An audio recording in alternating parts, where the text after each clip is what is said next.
I'm not trying to be difficult. I'd just like to know who is actually flying this airplane. Because that man does not look like any captain I have ever seen, and I have a board meeting tomorrow that I fully intend to be alive to attend. He said aloud.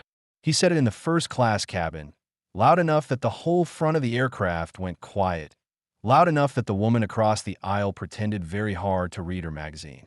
And the captain, standing a few feet away in the forward galley, going over the weather printouts with a flight attendant, heard every single word. He turned. He looked at the man in seat 2, a silver-haired businessman named Gerald Ashford in a suit that cost more than some cars, and he did not raise his voice. He said, "I understand, sir. My name is Captain Elias Brooks. I have been flying for 34 years. You are in good hands tonight, I promise you." And Gerald Ashford looked him slowly up and down, the uniform, the 4 gold stripes on the sleeve, the graying hair at his temples, the dark skin, and then he turned to the flight attendant, not to the captain, as if the captain were not standing right there, and he said, "I would like to speak with someone about getting us a more experienced pilot." Have you ever watched a person look straight at the whole of another human being's life work and decide, in a single glance, that it could not possibly be real? Have you ever been told, after doing a thing better than almost anyone alive for 34 years, that you did not even look like someone who could do it at all? In 40 minutes, both of that airplane's engines were going to be dead. Silent. 152 souls were going to be falling through a black and screaming sky over a sleeping city, and every one of them, including Gerald Ashford in his expensive suit in C2A, was going to live to see the morning for exactly one reason. The man he did not think looked like a real pilot was about to become the only thing standing between all of them and the ground. Stay with me. You're going to want to be in that cockpit when the engines quit. His name was Elias Brooks. He was 58 years old, and he was, without exaggeration, one of the finest aviators in the country. Not that Gerald Ashford asked. People rarely ask. They just look, and they decide, and they move on, certain they have read the whole book from the color of the cover. Let me take you back, because a captain like Elias Brooks is not made in a day, and the thing that made him started long before he was born. Elias came from a family of men who flew in a country that spent a long time telling them they were not allowed to. His father was a man named Otis Brooks, and Otis Brooks was a Tuskegee Airman. In 1944, at the age of 21, Otis flew a fighter escort over Europe in a war that needed him desperately in a country that despised him quietly. He flew 68 combat missions. He shot 2 enemy aircraft out of the sky. He brought bomber crews home who would have died without him, white boys from Alabama and Mississippi who owed their lives to a black pilot they were not permitted to sit beside in a diner back home. Otis Brooks was, by any measure the sky itself used, a superb pilot. And when the war ended and Otis came home with his medals and his 68 missions and his 2 kills, and he walked into the offices of the growing airlines to do the only thing he had ever been born to do, every single one of them told him no. Not because he could not fly. Everyone knew he could fly. They told him no because the passengers, they said, would not be comfortable. The passengers would not feel safe. The passengers would not feel safe. Hold on to that. It is the oldest lie in this story, and it is going to come back around tonight in a first-class cabin 60 years later out of the mouth of a man in C2A. So Otis Brooks, who had flown a fighter plane through flak over Germany, spent his working life as a crop duster and an aircraft mechanic, fixing and flying other men's small planes over other men's fields, watching from the ground as the big silver jets he was born to command climbed into the sky with white men at the controls. He never once complained where his son could hear it. What he did instead was take his boy out to the edge of the airfield on summer evenings, the 2 of them sitting in the long grass with a thermos of coffee, and he taught Elias to read the sky. He taught him the names of the clouds and what each one was carrying. He taught him how the wind spoke through the grass before it ever reached a wing. Elias learned to fly in that grass years before he ever touched a control column, the way you learn a language from a father who loves it, and he never lost the habit of listening to weather the way other people listen to music. But more than the clouds and the wind, Otis made his son a promise, over and over, out on that airfield in the evenings, the 2 of them watching the jets go over. He would point up at one of those big airliners, 30,000 feet up and gleaming, and he would say, "You're going to fly the big ones, Elias. Not the crop dusters, the big ones.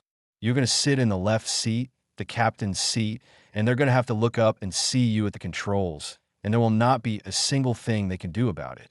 The left seat. Remember the left seat. It is where a captain sits, and it is where this whole story is trying to go. Elias believed him. And then he spent 40 years paying the price of that belief, the same price his father paid, the price men like them have always paid. Twice as good to be counted half as much. He was the only black cadet in his flight class in the Air Force, and an instructor once told him to his face that he was only there to fill a quota. Right before Elias outflew every other cadet in the squadron. He flew combat missions of his own in a different war in a different desert. He came home with his own medals. And then he did the thing his father was never allowed to do. He put on the airline uniform, and he started in the right seat as a first officer. And over the years, through thousands and thousands of flawless hours, he earned his way into the left seat. He became a captain, and not just any captain. Elias Brooks became a check airman, which is the pilot the airline trusts to train and to test other captains. The pilots who fly you around the country were, many of them, trained and signed off by Elias Brooks. He had over 30,000 hours in the air. He had landed airplanes in ice storms and crosswinds, and with instruments failing that would have made lesser pilots freeze. He was, quite literally, one of the pilots they built the training around. And on this particular night, standing in a first-class galley in the 4 gold stripes he had spent a lifetime earning, he was told by a man in seat 2A that he did not look experienced enough to be trusted with the flight. Elias did not argue. He had a lifetime of practice at not arguing.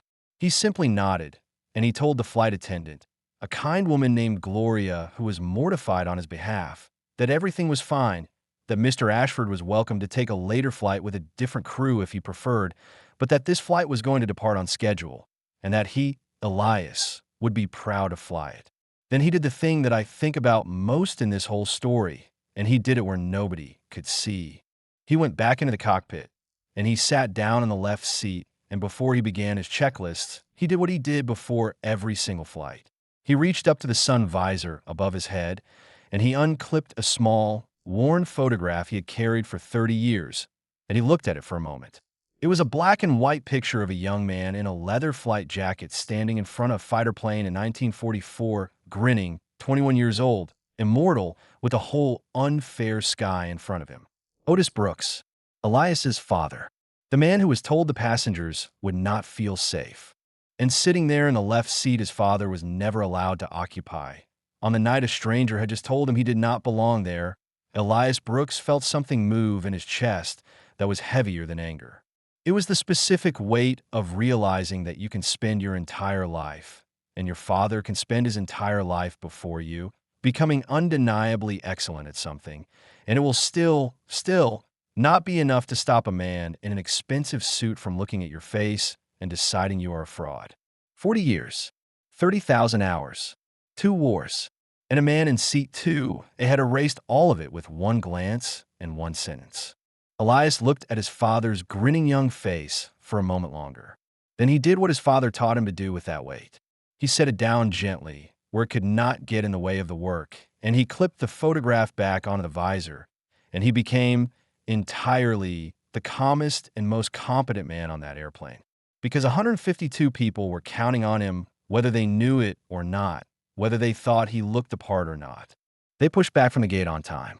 They taxied out into a night that the weather printouts had promised would get rough, and the printouts were right. There was a line of storms building to the west, big ones, the kind that stack up thunderheads to 40,000 feet, and the plan was to climb out fast and turn south to get around the worst of it. Elias briefed it all with his first officer, a young man named Danny Reyes, 31 years old, sharp and eager, who had flown with a lot of captains and considered himself lucky to be flying with this one. Danny had heard about the thing in first class. Danny had wanted to say something. Elias had told him, quietly, to let it go, that the man's fear was not really about him, and that the only thing either of them needed to think about now was flying the airplane. That is the kind of captain he was. They took off into the dark, and for about 8 minutes, everything was ordinary. Then, climbing through 11,000 feet in the black gut of storm cell that had built faster than anyone forecast. They flew into a wall of hail. It came out of nowhere, a roar like the whole sky was made of gravel, ice hammering the windshield and the wings, and, worst of all, being sucked straight down the throats of both engines. And an engine is a miracle of precise, spinning metal that is not built to swallow a river of ice. The number 2 engine surged first, a sickening bang and a shudder that ran through the whole airframe, and then it simply spooled down and died. And before Danny could even finish calling it out, the number 1 engine did the same thing. A bang, a shudder, and then a silence that was so much more terrible than any noise, because it was the silence of both engines quitting at once, 11,000 feet over a sleeping city in the middle of a storm. The cockpit went dark and quiet except for the shriek of the wind and the sudden, insistent whooping of the alarms. Every screen flickered as the airplane, robbed of its engines, began to switch to emergency power. And 152 people in the cabin behind them, including Gerald Ashford in seat 2, felt the floor drop out from under their stomachs as a fully loaded jet stopped being a flying machine and started being a very heavy glider, falling in the dark toward the ground. This is the moment. This is the moment everything in Elias Brooks's whole life had been quietly preparing him for, though he would have given anything for it never to come. He did not panic. That is the thing about 30,000 hours. Panic is what happens when a situation exceeds your training, and almost nothing exceeded Elias Brooks's training. His voice, when it came, was so calm it did not sound possible. "My airplane," he said, taking the controls. "Danny, start the checklist. Engine failure, both engines. Give me a relight and get me every airport within gliding distance right now." And young Danny Reyes, who was terrified, heard that impossibly calm voice beside him in the dark, and it steadied him the way a father's calm steadies a frightened child, and he went to work. They tried to restart the engines.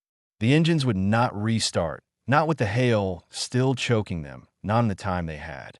Elias knew, within about 15 seconds, the thing that would have broken a lesser pilot. He knew the engines were gone, and he knew he was not going to get them back, and he knew that meant he had one landing in him, exactly one, no engines, no second chance, no going around, and a storm in the way, and 152 lives in his 2 hands. Behind him, in the cabin, it was chaos. The lights had gone to dim emergency red. Gloria and the other flight attendants were shouting the commands that save lives. Heads down, stay down, brace, brace. People were screaming. People were praying. Somewhere a child was crying. And in seat 2A, Gerald Ashford, the man who had wanted a more experienced pilot, gripped the armrests with white knuckles and understood, with a clarity that would haunt him for the rest of his life, that his survival was now entirely in the hands of the man he had insulted, and that there was not one single thing his money or his suit or his board meeting could do about it. Up front, Elias Brooks was flying the most important approach of his life in near total silence. He had picked a spot. There was a regional airport 8 miles out, off to the south, and 8 miles with the altitude he had was almost exactly the distance he could glide, if he flew it perfectly, if he did not waste a single foot, if the wind did not betray him. Almost exactly. There was no margin. There was no room for a mistake of even a few seconds. He banked the dying airplane toward those distant runway lights, and he began the most delicate act of flying a human being can perform, holding a 50-ton glider at the exact speed where it would carry the farthest, threading it down through the last of the storm, talking to the airport, talking to Danny, his hands steady on the controls, his father's photograph clipped to the visor above his head. They came out of the bottom of the clouds at 1,500 feet, and the runway was there, off to the left, exactly where his 30,000 hours had told him it would be, and it was too far, and he was too high and too fast, and any pilot who has ever lived will tell you those are the words you do not survive. And Elias Brooks did a thing that is in no checklist, a thing that only comes from a lifetime in the air, a thing his father might have done. He slipped the airplane, crossed the controls, and dropped it sideways through the sky to bleed off the height he did not want, a maneuver you're taught in tiny training planes and are never, ever supposed to need in an airliner full of people. And he did it with 152 souls holding their breath, and he rolled it out wings level at the last possible second, lined up on the runway, and he flew that silent, engineless airplane down onto the concrete and held it there. The landing was hard. It was not gentle, but it was on the runway, and it was right side up, and Elias Brooks stood on the brakes with both feet, and the airplane screamed down the wet concrete in the dark, and it slowed, and it slowed, and it stopped. Whole, upright, every soul aboard alive. For one full second, there was absolute silence in that cabin, and then it erupted, not into applause, not yet, into the raw, sobbing animal sound of 152 people realizing all at once that they were not going to die tonight. People wept. People clutched strangers. People said the names of their children out loud. Gloria, the flight attendant, was crying as she threw open the doors and got the slides deployed and started the evacuation she had trained her whole career for and prayed she would never need. And in the cockpit, Captain Elias Brooks sat for a moment in the left seat, his hands finally, slightly, beginning to shake now that they were allowed to, and he looked up at the small photograph on the visor, at his father's grinning 21-year-old face, and he said very quietly, so quietly that young Danny Reyes barely heard it, "We made it, Pop." And then he unbuckled, and he went back into the cabin to help his passengers off his airplane, because that is what a captain does last and always. They got everyone out. 152 people came down those slides onto the rain-soaked tarmac of a little regional airport, shaking, weeping alive. The emergency trucks came screaming across the field with their lights spinning. And Elias Brooks stood at the bottom of the slide in his 4 gold stripes and the pouring rain, and he counted his passengers, every one, the way a shepherd counts a flock, touching shoulders, saying, "Easy now, you're safe, you're on the ground, you're safe." And that is where Gerald Ashford found him. The man from Seat 2A came across that tarmac in his expensive, rumpled suit, soaked to the skin, his face gray, and he stopped in front of the captain he had tried to have removed 40 minutes earlier, and he opened his mouth, and nothing came out. Because what is there to say? What do you possibly say to the man whose competence you mocked, standing on the ground you were sure you would die on, alive only because he was exactly as good as he told you he was? Elias Brooks looked at him. There was no anger left in his face. There was something quieter and heavier than anger. He simply said, "Are you all right, sir? Do you need to sit down?" And Gerald Ashford, the powerful man, the important man, began to cry. Here is the part that turned a survival story into the thing people could not stop sharing. Young Danny Reyes, the first officer, had come down onto the tarmac too, and Danny had heard, 40 minutes earlier, what this man had said in first class. And Danny Reyes, 31 years old and shaking with adrenaline and something that was very close to fury, turned to the crowd of stunned, soaking passengers gathered on that tarmac. And he said, loud enough for all of them to hear, over the rain and the sirens, "I want all of you to know who just saved your lives." The crowd went quiet. "This is Captain Elias Brooks," Danny said. "He has over 30,000 hours in the air. He is a Czech airman, which means he is one of the pilots this entire airline trusts to train and test its other captains. He flew combat for this country, and he just landed a jet with no engines, in a storm, in the dark, and put every single one of you back on the ground alive, which almost no pilot on Earth could have done." Danny's voice broke, but he kept going, and he looked straight at Gerald Ashford as he said it. And his father, he said, was a Tuskegee Airman, one of the first black military pilots this country ever had. A war hero, a man who flew 68 combat missions and came home and was told he could not fly for the airlines because the passengers would not feel safe. Danny let that sit in the rain. Tonight, the son of that man just kept 152 passengers safe. So if any of you got on this airplane wondering whether he was a real pilot, I hope you spend the rest of the lives he just gave you back thinking about the answer. Nobody said a word. The rain came down, and on that tarmac, one by one, soaked and shaking and alive, the passengers of that flight began to do the only thing there was left to do. They began to applaud. And then they were not just applauding, they were crowding around him, reaching for his hand, thanking him, weeping, and Elias Brooks, who had wanted no fuss, who had only ever wanted to fly the big ones like his father promised, stood in the rain and let a plane load of strangers, some of whom had doubted him at the gate, hold on to him like he was the only solid thing in the world. Which, 40 minutes earlier, at 11,000 feet, he had been. The consequences arrived in the order such things do. The recording of Danny Reyes's words on that tarmac, caught on a dozen passenger phones, was everywhere by morning. The story of the captain who landed the dead jet was already going to be news. The story of the captain who landed the dead jet after a passenger tried to have him removed for not looking like a real pilot. The son of a Tuskegee Airman told the exact same lie 60 years apart. That was not news. That was a reckoning. The airline, which had every reason to celebrate him and no reason at all to hide, put Elias Brooks in front of the cameras, and the nation met a soft-spoken 58-year-old man in 4 gold stripes who kept trying to give the credit to his training and his first officer, and, above all, to his father. Gerald Ashford wrote Elias a letter. It was long, and by every account it was genuine. The letter of a man whose certainty about the world had been broken open on a rainy runway, and who was trying, clumsily, humbly, to become someone better in the wreckage of it. What passed between the two men after that is theirs and not ours. But people who knew Gerald Ashford said he was different afterward, quieter, slower to decide. He knew who a person was from looking at them. Some lessons cost a great deal. That one nearly cost him everything, and he knew it. But Elias never cared much about any of that. He did one thing a few weeks later when the noise had died down. He drove out to a quiet cemetery on a green hill, and he walked to a modest headstone, and he sat down in the grass in front of it, the way he used to sit in the grass beside the airfield as a boy.